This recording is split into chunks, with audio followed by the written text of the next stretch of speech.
few years ago, I broke into my own house.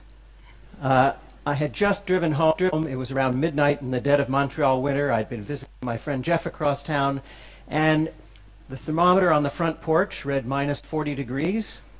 And don't bother asking if that's Celsius or Fahrenheit. Minus 40 is where the two scales meet. It was very cold. And as I stood on the front porch fumbling in my pockets, I found I didn't have my keys. In fact, I could see them through the window lying on the dining room table where I had left them. So I quickly ran around and tried all the other doors and windows, and they were locked tight. I thought about calling a locksmith. At least I had my cell phone, but at midnight it could take a while for a locksmith to show up, and it was cold. I couldn't go back to my friend Jeff's house for the night because I had an early flight to Europe the next morning, and I needed to get my passport and my suitcase. So, desperate and freezing cold, I found a large rock, and I broke through the basement window, cleared out the shards of glass. I crawled through. I found a piece of cardboard and taped it up over the whole opening, figuring that in the morning on the way to the airport I could call my contractor and ask him to fix it. This was going to be expensive, but probably no more expensive than the middle of the night locksmith. So I figured under the circumstances I was coming out even. Now, I'm a neuroscientist by training, and I know a little bit about how the brain performs under stress. It releases cortisol, that raises your heart rate, it modulates adrenaline levels, and it clouds your thinking. So the next morning, when I woke up on too little sleep, worrying about the hole in the window and the mental note that I had to call my contractor and the freezing temperatures and the meetings I had upcoming in Europe, and with all the cortisol in my brain, my thinking was cloudy, but I didn't know it was cloudy because my thinking was cloudy.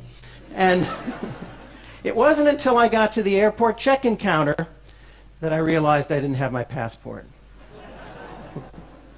So I raced home in the snow and ice, 40 minutes, got my passport, raced back to the airport. I made it just in time, but they had given away my seat to someone else, so I got stuck in the back of the plane next to the bathrooms in a seat that wouldn't recline on an 8-hour flight. Well, I had a lot of time to think during those 8 hours of no sleep. And I started wondering, are there things that I can do, systems that I can put into place that'll prevent bad things from happening? Or at least if bad things happen, will minimize the likelihood of it being a total catastrophe. So I started thinking about that, but my thoughts didn't crystallize until about a month later. I was having dinner with my colleague Danny Kahneman, the Nobel Prize winner, and I somewhat embarrassedly told him about having broken my window and forgot my passport. And Danny shared with me that he'd been practicing something called prospective hindsight. It's something that he had gotten from the psychologist Gary Klein, who had written about it a few years before, also called the pre-mortem. Now, you all know what the post-mortem is. Whenever there's a disaster, a team of experts come in and they try to figure out what went wrong, right?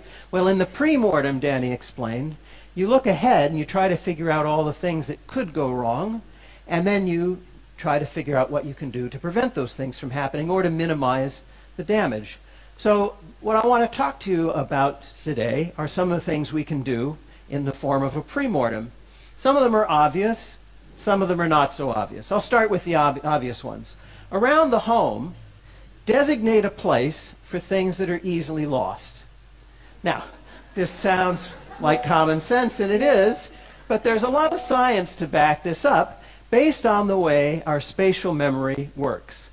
There's a structure in the brain called the hippocampus that evolved over tens of thousands of years to keep track of the locations of important things. Where the well is, where fish can be found, that stand of fruit trees, where the friendly and enemy tribes live. The hippocampus is the part of the brain that in London taxi cab drivers becomes enlarged. It's the part of the brain that allows squirrels to find their nuts. And if you're wondering, somebody actually did the experiment where they cut off the olfactory sense of the squirrels, and they could still find their nuts. They weren't using smell, they were using the hippocampus, this exquisitely evolved mechanism in the brain for finding things. But it's really good for things that don't move around much, not so good for things that move around. So this is why we lose car keys and reading glasses and passports. So in the home, designate a spot for your keys, a hook by the door, maybe a decorative bowl, for your passport, a particular drawer, for your reading glasses, a particular table. If you designate a spot and you're scrupulous about it, your things will always be there when you look for them. What about travel? Take a cell phone picture of your credit cards, your driver's license, your passport. Mail it to yourself so it's in the cloud. If these things are lost or stolen, you can facilitate replacement. Now, these are some rather obvious things. Remember, when you're under stress, the brain releases cortisol. Cortisol is toxic, and it causes cloudy thinking. So part of the practice of the premortem is to recognize that under stress, you're not going to be at your best, and you should put systems in place. And there's perhaps no more stressful a situation than when you're confronted with a medical decision to make. And at some point, all of us are going to be in that position where we have to make a very important decision about the future of our medical care or that of a loved one to help them with the decision. And so I want to talk about that. And I'm going to talk about a very particular medical condition, but this stands as a proxy for all kinds of medical decision making, and indeed for financial decision making and social decision making, any kind of decision you have to make that would benefit from a rational assessment of the facts. So, suppose you go to your doctor and the doctor says, I just got your lab work back. Your cholesterol is a little high. Now, you all know that high cholesterol is associated with an increased risk of cardiovascular disease, heart attack, stroke. And so you're thinking having high cholesterol isn't the best thing. And so the doctor says, you know, I'd like to give you a drug that'll help you lower your cholesterol, a statin. And you've probably heard of statins. You know that they're among the most widely prescribed drugs in the world today. You probably even know people who take them. And so you're thinking, yeah, give me the statin. But there's a question you should ask at this point, a statistic you should ask for that most doctors don't like talking about, and pharmaceutical companies like talking about even less. It's for the number needed to treat. Now, what is this, the NNT? It's the number of people that need to take a drug or undergo a surgery or any medical procedure before one person is helped. And you're thinking, what kind of crazy statistic is that? Right? The number should be 1. My doctor wouldn't prescribe something to me if it's not going to help. But actually, medical practice doesn't work that way. And it's not the doctor's fault. If anybody's fault, it's the fault of scientists like me. We haven't figured out the underlying mechanisms well enough. But GlaxoSmithKline estimates that 90% of the drugs work in only 30 to 50% of the people. So the number needed to treat for the most widely prescribed statin, what do you suppose it is? How many people have to take it before one person's helped? 300. This is according to research by research practitioners Jerome Groopman and Pamela Hartzband, independently confirmed by Bloomberg.com. I ran through the numbers myself. 300 people have to take the drug for a year before one heart attack, stroke, or other adverse event is prevented. Now, you're probably thinking, well, okay, 1 in 300 chance of lowering my cholesterol. Why not, doc? Give me the prescription anyway. But you should ask at this point for another statistic, and that is, tell me about the side effects, right? So for this particular drug, the side effects occur in 5% of the patients. And they include terrible things, debilitating muscle and joint pain, gastrointestinal distress. But now you're thinking, well, 5%, not very likely it's going to happen to me. I'll still take the drug. But wait a minute. Remember, under stress, we're not thinking clearly. So think about how you're going to work through this ahead of time so you don't have to manufacture the chain of reasoning on the spot. 300 people take the drug, right? One person's helped. 5% of those 300 have side effects. That's 15 people. You're 15 times more likely to be harmed by the drug than you are to be helped by the drug. Now, I'm not saying whether you should take the statin or not. I'm just saying you should have this conversation with your doctor. Medical ethics requires it. It's part of the principle of informed consent. You have the right to have access to this kind of information to begin the conversation about whether you want to take the risks or not. Now, you might be thinking I've pulled this number out of the air for shock value.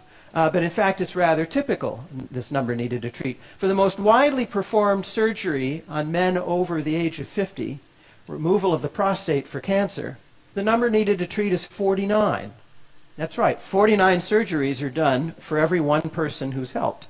And the side effects in that case occur in 50% of the patients. They include impotence, erectile dysfunction, urinary incontinence, rectal tearing, fecal incontinence. And if you're lucky, and you're one of the 50% who has these, they'll only last for a year or two.